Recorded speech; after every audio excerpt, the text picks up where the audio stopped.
Good evening, everybody. Kavod Taraf, how are you? Baruch Hashem, thank you.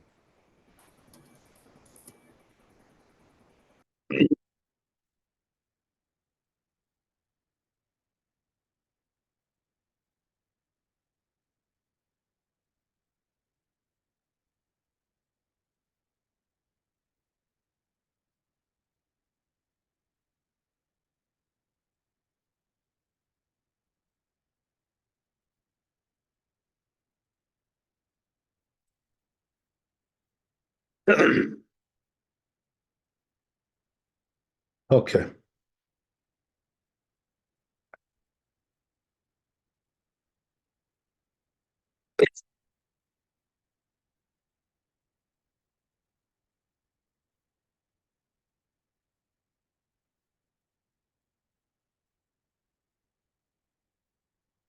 So we're starting a new chapter. It says like this in the tour. אין שורין המורסן לתרנגולין, אבל חולטין פירוש ברותחין, שאז אינו מחמיץ. So he says, right, that it's like a side point over here, not exactly the main crux of our discussion, but something on the side. But anyway, right, in those days, whatever, this was like very common. Nowadays, not so much, but some people do have this situation. So it says, right, that if you want to feed your chickens, right, you got some chickens in your backyard, whatever, you got a chicken coop, right, something like that. So it says that don't soak, right, the bran that you feed your chickens, don't soak it in water. Right, then the reason is because it's going to leaven, right? Obviously. But he says what you're allowed to do is to put it into boiling water. Interesting. So it says Sha'az anu machmitz, because there it will not leaven. Go figure, right? So he says Ve'agonim masru kol chalita. But we already said right beforehand, a while ago, came the Geonim and they forbade, the putting in boiling water, right? Boiling things like this. They already forbade that. This was 1,000 years ago. So, this is already like a custom, established custom by us. So therefore, we don't do this or that, right? We don't do either one. We don't soak it in cold water or boiling water. Both of them are forbidden. So it says Kedefrishit Leil Kitab Baalai Tur. So it says the Baalai Tur. Okay, so let's see. Okay, let's go on a little bit.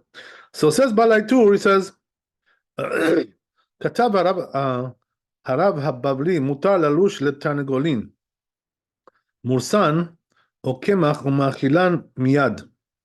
So this rabbi, right? He says he calls him the Rabbi Bavli, right? What does that mean? He's the Iraqi rabbi. Okay, whatever, right? So I don't know exactly who he's referring to, but somebody from Iraq. A lot of rabbis from Iraq, so it doesn't exactly narrow down the field too much.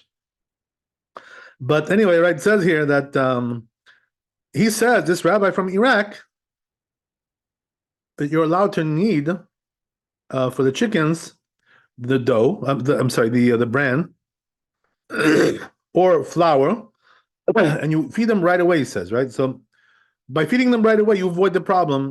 By this way it won't leaven. Oh ya'amod alehem shelo yisheh. This is also right. Or this is all the other option is, you stand on top of them there. Like to watch over.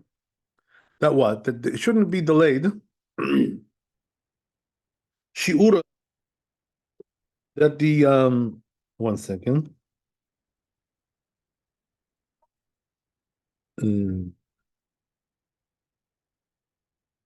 Yeah, sorry. So it says right that it shouldn't shiur meal. It shouldn't stand there for 18 minutes, right?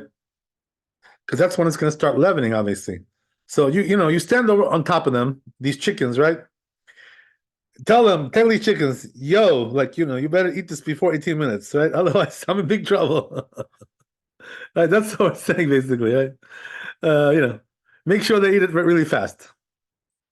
I guess you got to make sure they're hungry, whatever. So anyway, right? The whole man sheminakrin behen or me'afchim behen eno bali dechimutz. I said it says something interesting, right? That all the while that the chickens are playing around with it, in other words, they're like, they're with their beaks, like making a hole inside there and penetrating it, perforating it. It won't leaven when they're moving it around, as we said, right? When you're manipulating the dough, it doesn't leaven. So that also applies to chickens as well. That when when they manipulate the dough, it also will not leaven. Okay, good. So I guess we'll see the Beit Yosef on that one. I'm sure we all have chickens, right, in the backyard somewhere, right? What can I tell you? Not these days. There are some people, by the way, in my neighborhood here who have chickens in the backyard. They have a little coop over there. We hear them in the morning, they're cockle-doodle, right? Cockle-doodling there in the morning. Having a good time there.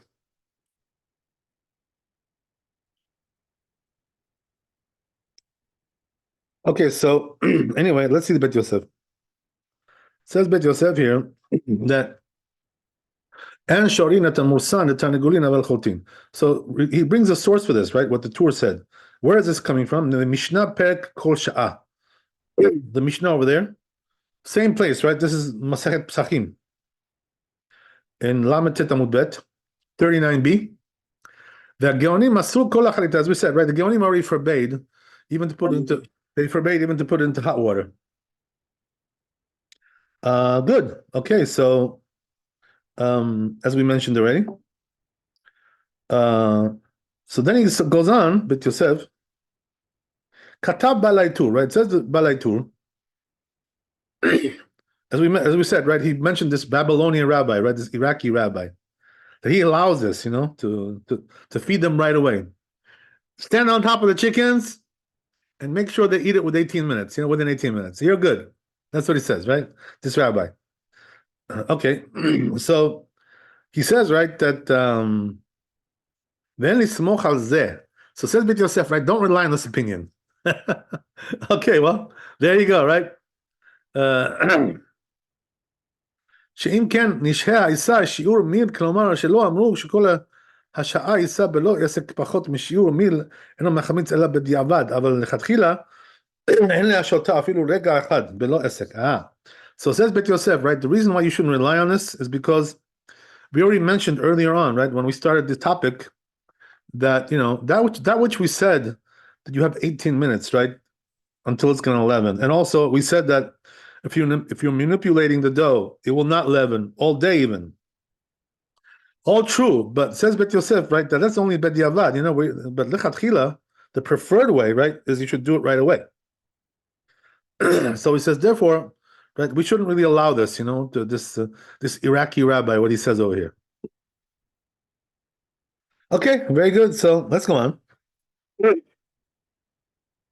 Rambam Katab Perkei. So he says, right? It says the Rambam there.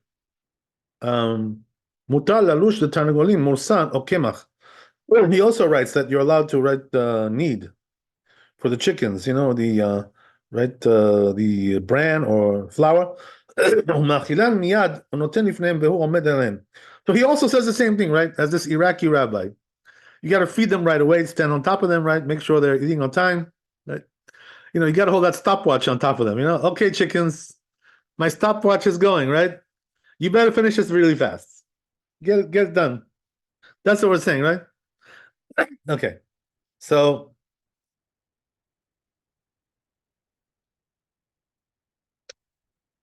he also says, right, that you make sure they eat it before 18 minutes. So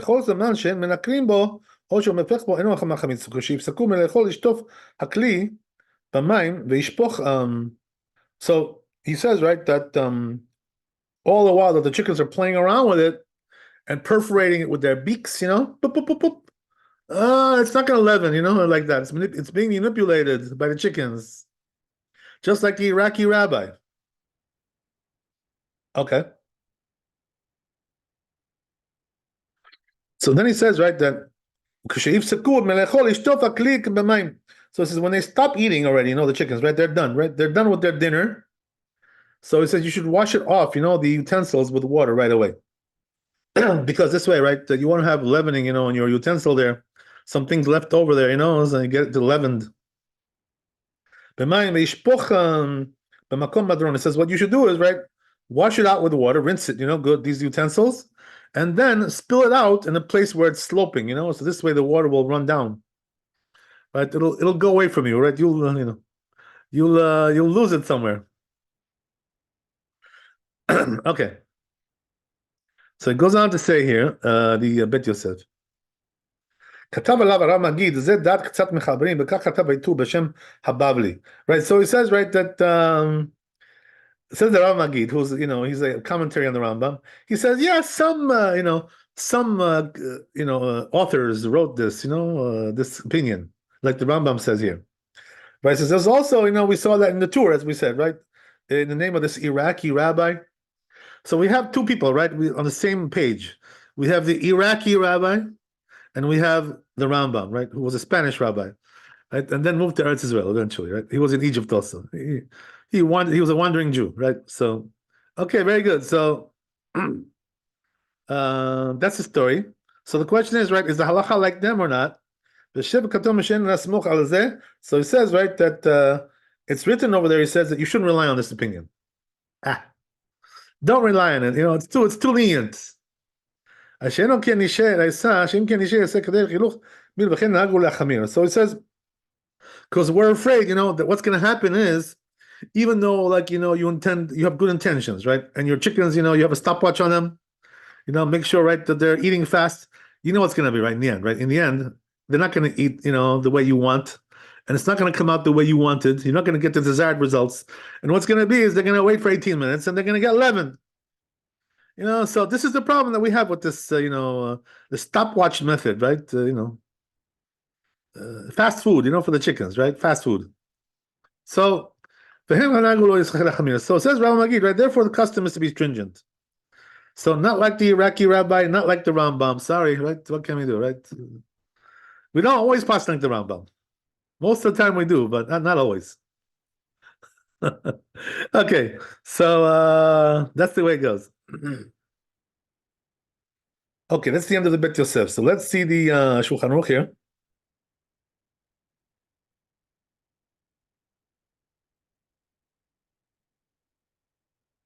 We got to bring it up because it's a new chapter.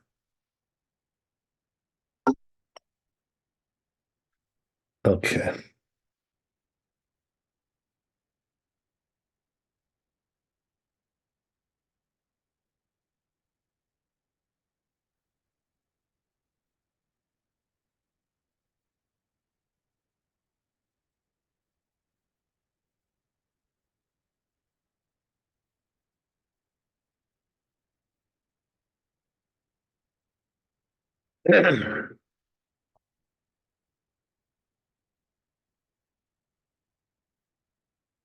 Okay. So it says Shulchan Aruch here. And shurin morsan targonim, right? As we said, we don't soak, right, the bran for the chickens, right? If b'shum panim, right? Velo choltin. So it says we don't have any way to do that. In other words, he's trying to tell you don't rely on the Rambam here. With your stopwatch, right? The Iraqi rabbi with a stopwatch, alarm clock, whatever it is, right? We don't rely on that. So therefore, right, the way to do it is feed those chickens, some dry food. What can we do? No, no wet food, or give them, some legumes, right? That you can do. Give them some seeds, right? Whatever, legumes. They can eat that. You can soak that in water, right? So that'll be fine. You know what I mean? By the way, this will be allowed even for Ashkenazim. Ah, yeah, of course. Why is that? Because the custom by the Ashkenazim, they don't eat it themselves, but they keep it in the house, the legumes. They don't sell it, So don't, if you're Ashkenazi, right, don't go selling your legumes, for Passover. Don't do that. There's no reason to sell them. Just put them away, somewhere in the cupboard, in the closet, and that's it. You're done, right? So, if you have some rice and stuff like this, right, there's no reason to sell your rice. There's no, or to throw it away, right? No reason to throw it away. Just put it away somewhere, and then after Passover, you'll pull it out, right, and you'll eat it, whatever. So that's the way it goes, right? So here also, right, even if you're Ashkenazi, you could feed your chickens, some legumes, which are soaked in water. No problem. Give them rice, give them corn, right? Whatever, God knows what, whatever, right? Chickens love that stuff. They go for it, right? I'm not a big chicken guy, but that much I know. So that's the way it goes. So okay, good. So says Ramah here. כשנותנים להם שעורים או חיטים לאכול, ייזהר שלא להשליחם במקום לח, שיעבור לידי חימוץ. The Ramah adds also another point, right, which is, related to that. So he says, right, that when you give them, if you are giving them, grains, like wheat and barley, stuff like this, right, which does leaven. So he says, okay, as we said, right, you got to give it to them dry because, you can't soak it. But he says, even if you're giving it to them dry, make sure that there's no moisture around there, because that moisture, will get it wet. So not only the wheat has to be dry or the barley, right, whatever, also the area has to be dry there, where you're putting it, where you're placing it, because otherwise, it'll leaven because of the moisture. That's what the Ramah is saying. Okay, pretty simple, pretty straightforward. Any questions? If you have any questions, let me know. We're gonna go right to try to finish this chapter today. Billy Nether, right? Seems like a short one, so we shouldn't have a problem.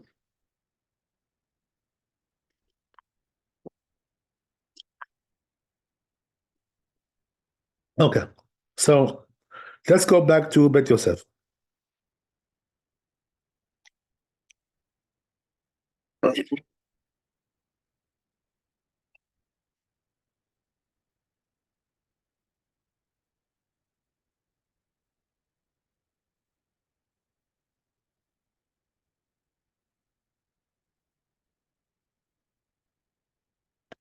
Okay, we should, yeah.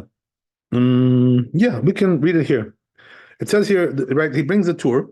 האישה לא תשרה המורסן את שתוליך בידה למרחץ, אבל שפה היא על בשרה יבש. So he says, right, that the woman, right, the lady, should not soak the bran that she takes with her hand to the bathhouse, right? I guess in those days, they used bran for some kind of soap or I don't know, God knows what, whatever, some kind of skin treatment. I don't know what they did with that stuff. I have no idea. So right, they used bran, so she takes it to the bathhouse. So it says right that so be careful, right? Don't soak that stuff because by the time you get to the bathhouse, it'll be already right leavened. If you soak it, same problem. Today, nobody does these things like this, right? We have other things of doing things, right?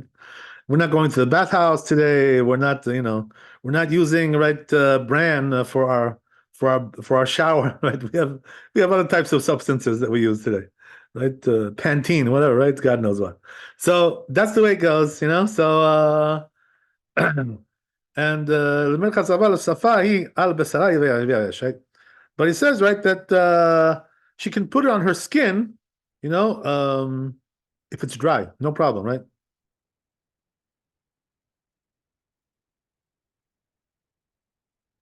So what does he mean? She can like rub it into her skin, if it's dry. So why are you telling me that, right? Why do I need to know that? I mean, it's pretty obvious, no? If it's dry, there's no problem. I guess, what he's trying to say is that we're not concerned, that the woman is like, maybe sweating or whatever, or, she's like, she's moist, her skin is moist. So we're not concerned about that, right? So he says that, there's no problem with that. Okay. So the Bet Yosef, right, comments on this, right? He gives you the source as usual. There's a Mishnah Perek Kol Shah, right? This is the Perek over there, same Perek, right? The Mishnah. Pirish Rashi explains there, right? Shafahi Mursan, right? So as we said, right, she can like rub in the bran into her skin. It's like some kind of a lotion going on there. I don't know what it is. Right? I don't know what the purpose is of this. Right. So it says Rashi, Yavesh b'basara, it's dry, right? And she can rub it into her skin. Shemaim tofchin al basara. As we said, right? So what's the chidush, right? The new idea here that even though that there's right some water on her skin, right? She's wet, whatever. Still, we allow this. Interesting. So there is some moisture on her skin, not only sweat, but like real water. Okay, interesting. That's what Rashi says. Rosh, right? So but the Rosh says, so Rosh has the other possibility, right? We covered both of them already. So Rosh says, no, we're not talking about water, we're talking about sweat. And so we already predicted what they were going to say, Rashi and the Rosh, right? We got both of them. Okay. We're on the ball. Baruch Hashem. It's good. It's a good sign. When you're right predicting the mind of the rabbis, you're on the right track. Okay. Kamar. So it's talking about sweat, he says, right? Seems like. The en lomar my mamash. So the Rosh says it can't be that he's talking about really water, the Talmud here. That doesn't agree with Rashi. For instance, like let's say, right, she took a shower, he says, right? She took a hot shower and she's still wet, right? Right? Or cold shower, whatever. So he says the Rosh says that for sure is forbidden, because she has like a lot of water on her skin, so that's going to be a problem. So the Rosh doesn't agree with the Rashi, obviously, right? That's what we see. Okay? Kinisharin betoch hamayim. So it's because they stay in the water, right? The bran. Umachmitzin and they leaven. Ela vaday mish mezi akamar. So says the Rosh, no, must be talking about sweat only, right? Not about real water. Come on, right? So he says, right, that also the Rosh adds another point, which is that you have to remove all the bran from her skin. In other words, once she rubs it in, right, to use it as a lotion, I don't know, God knows what the purpose is there, right? So she has to remove all that from her body, because if she leaves it there, it's going to leaven, right? Something like that. So it says, yeah, she has to remove it before she takes a shower, right? So לכן כתב רבנו יונה, so therefore Rabbeinu Yonah says, דעידנא אין אנשים בקיאות בזה. So it says Rabbeinu Yonah, he says, nowadays women are not expert in this method, right, that we're talking about here. They don't know how to do it. לומר, ויש למנע מלתן מוסן על מוסן אפילו יבש. So he says, therefore, he says, prevent them from doing this. Don't let the ladies put right the bran on their skin, even though the skin is dry, no water there. So he says, right, that it'll come to some kind of a mishap, right? The Rabbeinu Yonah says, she'll go into the shower, with the bran still on her skin, and it's going to leaven, So therefore, right, says Rabbeinu Yonah, don't let the ladies do this. Tell them not to do it. Okay, that's the Bet Yosef. So let's see the Shulchan Aruch. So it says Shulchan Aruch, right? En ha'isha shafa mursan al basara. As we said, right? The one afilu yavesh. So he paskins like Rabbeinu Yonah. Oh, that what? He says, right, that she should not rub in any bran on her skin, even if she's dry. Okay, there you go. So he paskins like Rabbeinu Yonah. The question is why, by the way? Why does he paskin like Rabbeinu Yonah? Let me just take a look back there for a second and see what the circumstances are.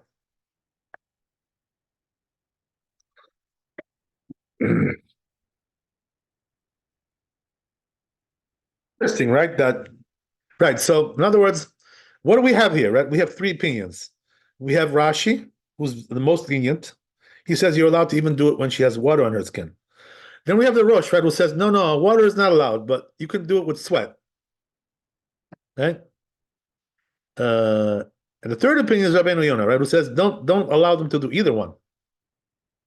So the question is, why paskin like Rabbeinu Yonah against Rashi and the Rosh? But Rabbeinu Yonah was bigger than them?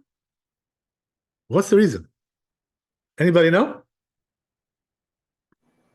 Could it be that even if she applies it dry, she has to make sure there's no moist on the floor, no? So it doesn't leaven? Yeah, it's all true what you're saying, but the question is, right, why go like the Rabbeinu Yonah, what I mean? In other words, why can't we trust Rashi and the Rosh? What's the reason? So you know what the reason is? I'll tell you. It's good to know this, for to know the methodology of halakha, right? There's two reasons I can give you, right? But the most important reason is like this. What is Rabbeinu Yonah saying? What is he saying? He says nowadays the ladies don't know how to do this stuff. They don't know how to handle it. So that's the thing. In other words, we go according. The second reason is also related to that, which is that we go according to the most recent rabbi. The most recent one in our generation. The newest generation. Why is that? Because he knows the situation in our generation. In other words, he knows nowadays the ladies don't know how to do it. You know what I mean? They're not expert in this. So therefore, right. There you go, right? It's just basically it's practical advice because, things have changed, from what it was in the Talmud, times of the Talmud. In those days, they knew how to do it. Now the ladies don't know how to do it. So therefore, right, we have to be concerned about this, when a new rabbi comes, in a later generation and says, listen, nowadays we can't do this because, the situation has changed. So you have to factor in this, in a strong way. This is the reason why we pass like Rabbeinu Yonah against Rashi and the Rosh, right? Usually, right, we wouldn't, the Rosh would be more authoritative, right, than Rabbeinu Yonah. But in this case, not so. Interesting. Okay, well, it's an interesting thing. So let's go. We have one more, one Gimel. So we'll read the tour first, and then we'll jump into the Bet Yosef.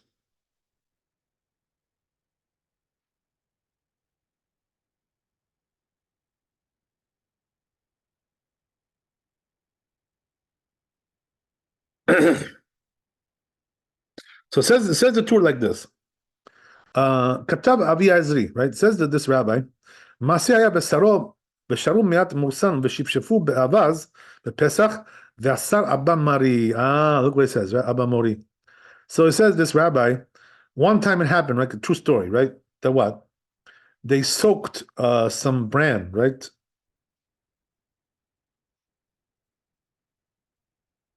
And what they did was they rubbed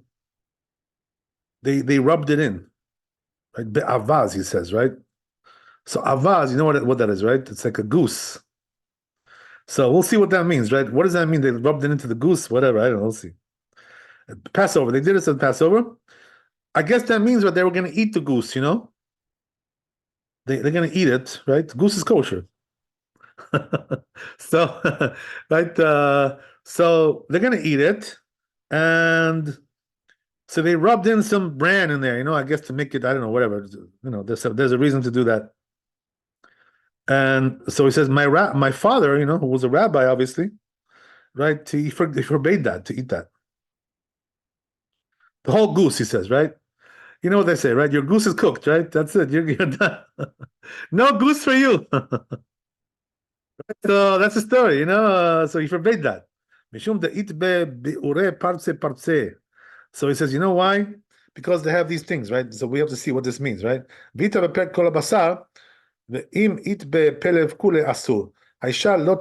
So, okay. So he says because they have a certain thing, the geese, right? So I don't exactly know what these words mean, but I'm sure the Bet Yosef will explain. So let's go to Bet Yosef and we'll see, right, what he says there. So it says Bet Yosef regarding this, right? Regarding our goose. Says also the Rosh wrote this, so there's a common denominator here between the Rosh and the Avi Ezri. Okay, and then that's it. Okay, so I hope the Shulchan Aruch will explain what this means, right? We'll get something. We'll get something out of it. We got Mishnah Brura just in case, right, to back us up. So if we're confused, we can go to the Mishnah Brura. All right, so let's see Shulchan Aruch, right? Let's see what it says.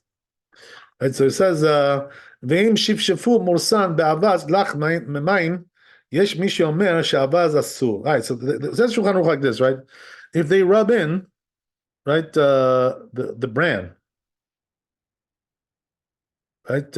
And the goose was moist, right? It was like wet, right? So in other words, the goose is wet, right? I guess they just pulled it out of the lake, right? Whatever. I know God knows why it's wet, right? Whatever it is. So they rub in, the bran, and he says that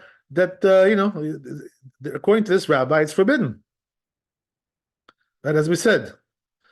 So what's the reason? Obviously, the reason is because you're rubbing in bran into a wet bird, so it's gonna leaven. That's the story. Are you guys following me? I hope you are. Okay. So says the Rama, right? So we understand, right, what it means. So what was the Talmud saying over there, right? That the geese, they're wet. That's what it is, right? They have like wet spots, whatever, So there's moisture on them, So this is the reason why we can't allow that. So says the Rama, "V'achi nahug le'inyan isur chametz shehu b'mashu." So says the Rama, right? This is the custom, to forbid this. Why is that? So he says the reason is because when it comes to Passover, right, we forbid chametz even for a little bit. In other words, even if there's a very small minority, and it gets it should be nullified, right? 60th, but in Passover it doesn't get nullified chametz, even in the 60th. So this is the reason why we should gotta be stringent. He says. In other words, if you're eating the whole goose, right? So you would think, well, it's nullified. The whole goose nullifies the chametz, right? But no, it doesn't nullify on Passover. That's the thing, right? Doesn't nullify. It's a stringency that the sages made, that on Passover, when you cook something, it doesn't get nullified, the chametz.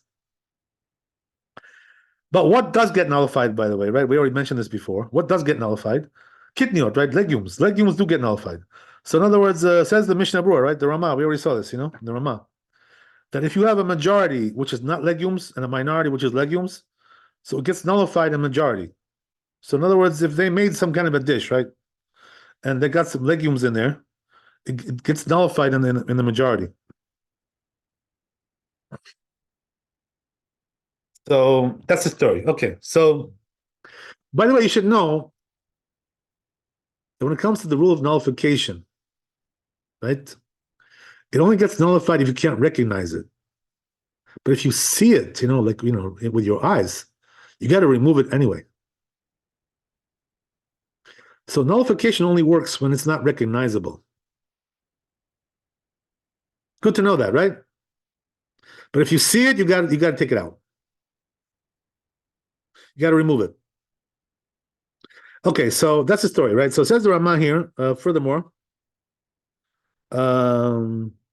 ויש להיזהר שלא להדהד העופות בקשים, so שמא יהיו שם חיטים או דגן מחומץ, וייתן טעם בעופות בשעת ההבהוב. So it says the Rama another thing, right, which is similar to this. So he says, right, if you're singeing the chickens, right, they singe the chickens to remove the feathers, I don't know, God knows, right, and you're using kashin, right, which is straw. So you're using straw to singe the chicken. So he says you shouldn't do that on Passover. Why? Because we're afraid, right? We're concerned there's going to be some wheat in there, and right, it's going to get it's going to get leavened. Because he says, right, that it's like there's vinegar there, so it's going to give you taste into your chicken.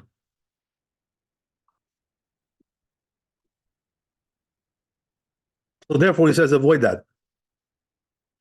As we said, right, in our times, this is probably not something very, very, very practical, because we don't use the same sacks, that we don't reuse the sacks, for wheat and then for straw, things like this. So in our times, really, this concern is not really so great. It's probably close to zero. So I wouldn't really be concerned about it. But anyway, right, the point is that, as we said, right, that your goose is cooked, right? In other words, make sure, right, that you don't rub in bran into your goose. Otherwise, you got a big problem. Okay, thanks for coming. Bezrat Hashem. We'll see you tomorrow. Be blessed with wealth and health and happiness. Chazak u'baruch, Laila Tov. And we'll see you tomorrow. Bezrat Hashem. We'll do another chapter. Begin to the next chapter. Bring it in. Kavod Harav, thank you so much. Thanks for coming. All the best. Thank you, Robert. God bless.